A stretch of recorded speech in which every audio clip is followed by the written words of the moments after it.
Okay, I struggled with what to do today, so I decided that I was going to read poems principally about stories I remember from my childhood and I guess focused around Floyd County and Indian Valley, Virginia. Does anyone know where Indian Valley is?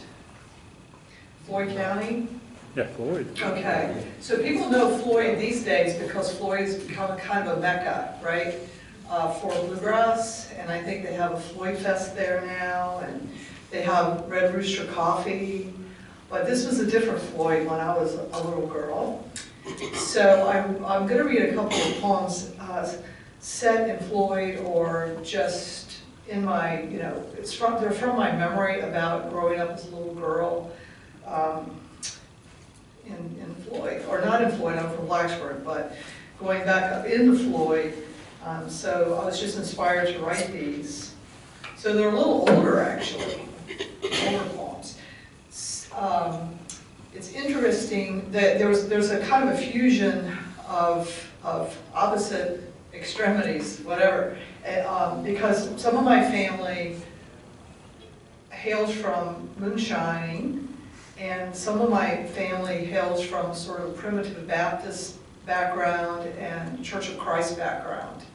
So there was always a little bit of a conflict in most households between the moonshining, wild, rambunctious side and then the sort of, I don't agree with this, but the Bible thumping type in our minds we imagine side of the family. Anyway.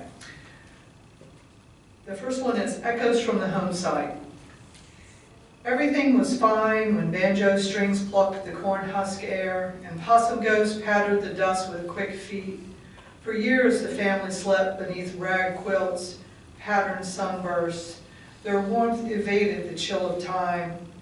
Always enough cornbread and pinto beans, never a consideration for the clouds' close contour or the moon's curved slip.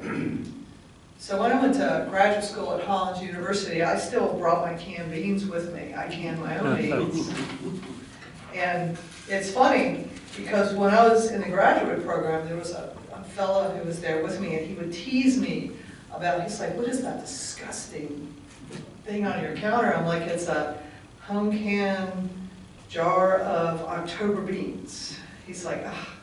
And later he became, now he's a foodie, and he writes in a number of foodie magazines, and I noticed that beans, they're now a big topic, right? So it's just kind of funny. This one, I wanted to read one about moonshining before I moved on.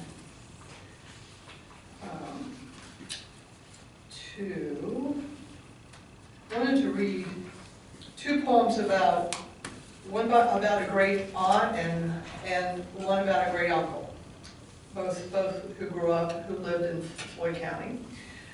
My Aunt Manila is the subject of this poem, and I remember visiting her. We would go on Sundays and we'd drive back up into Indian Valley and hang out at her house, and my cousin Irene was disabled, and so we'd spend some time with her and my Aunt Manila.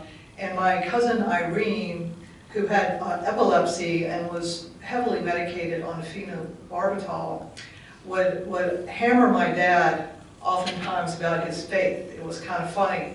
And I remember her, she was really delightful.